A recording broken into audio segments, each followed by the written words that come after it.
ഭരണ പ്രതിപക്ഷ പോരിൽ ചൂടേറിയ പാർലമെന്റിന്റെ ശീതകാല സമ്മേളനം അവസാനിച്ചു. അംബേദ്കറെ ചൊല്ലിയുള്ള വാക്പോരിലും പ്രതിഷേധത്തിലും സമ്മേളനത്തിന്റെ അവസാന ദിവസവും ഇരുസഭകളും പ്രക്ഷുബ്ധമായി.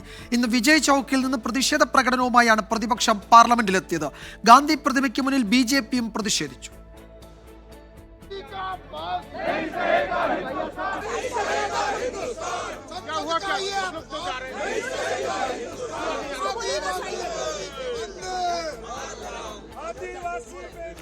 ഒരു രാജ്യം ഒരു തെരഞ്ഞെടുപ്പ് ബിൽ സംയുക്ത പാർലമെന്ററി സമിതിക്ക് വിടാനുള്ള പ്രമേയം ഇരുസഭകളും പാസാക്കി.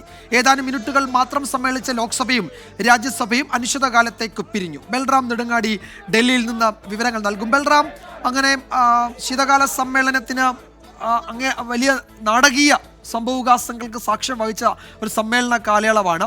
ഒരു രാജ്യം ഒരു തെരഞ്ഞെടുപ്പ് ബില്ല് അവതരിപ്പിച്ചു. അത് സംയുക്ത പാർലമെന്ററി സമിതിക്ക് വിടാനുള്ള പ്രമേയവും ഇന്ന് പാസ്സാക്കി. 35 അംഗങ്ങളുള്ള ഒരു സമിതി അതിനായി തീരുമാനിക്കുകയും ചെയ്തു. ഈ സമ്മേളന കാലത്തിന് ശേഷം എന്തായിരിക്കും പ്രതിപക്ഷ നീക്കം? എങ്ങനെയാണ് സഭയ്ക്ക് പുറത്തേക്ക് ഈ വിഷയം കൊണ്ടുപോവുക? BJP NDA അതിനെ എങ്ങനെ നേരിടും?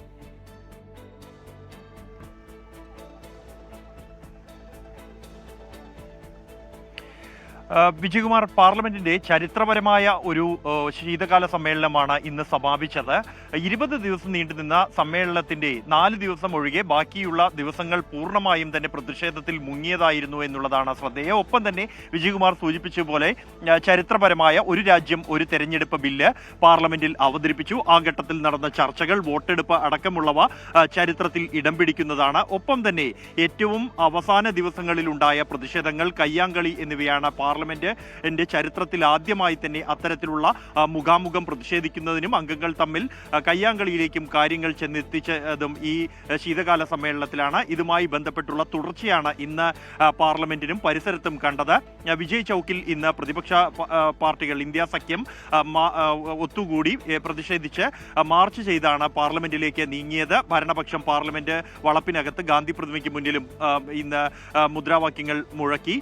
അതിനുശേഷം ഇരുസഭകളും നിമിഷങ്ങൾ മാത്രം സമ്മേളിച്ച് ഏറ്റവും പ്രസക്തമായ കടമകൾ നിർവഹിച്ച് ഇരുസഭകളും പിരിയുകയായിരുന്നു. ഈ ഒരു രാജ്യം ഒരു തെരഞ്ഞെടുപ്പ് ബില്ല് JPCക്ക് വിടുന്ന പ്രമേയം ഇരുസഭകളിലും പാസാക്കി.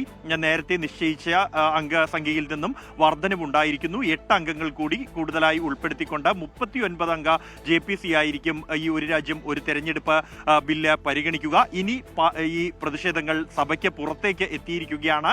അവസാന ദിവസം തന്നെ ഈ ആഭ്യന്തരമന്ത്രി അമിത്ഷായുടെ രാജി ആവശ്യപ്പെട്ടുകൊണ്ടുള്ള പ്രതിഷേധം ഇന്ത്യ സഖ്യം പാർലമെന്റിന് പുറത്തേക്ക് മാറ്റിയിരിക്കുന്നു. രാജ്യവ്യാപകമായ പ്രതിഷേധത്തിന് കോൺഗ്രസ് ആഹ്വാനം ചെയ്തിട്ടുണ്ട്.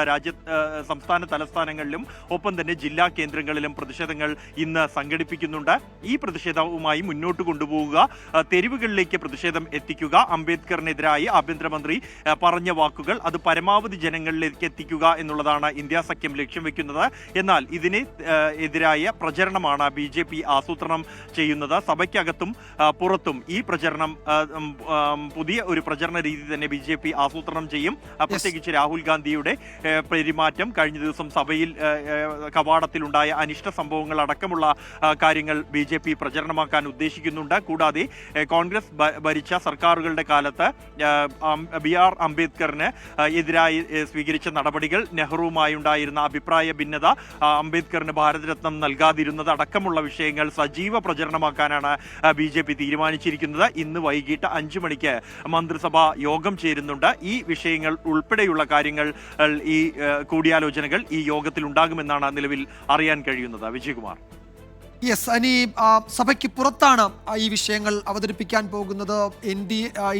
ഇന്ത്യ മുന്നണിയും NDA സഖ്യവും അത് പുറത്ത് ജനങ്ങൾക്കിടയിൽ എങ്ങനെ ചർച്ചയാക്കും എന്നതിലാണ് ഇനിയുള്ള ദിവസങ്ങളിൽ നിർണായകമാക്കാൻ പോകുന്നത്.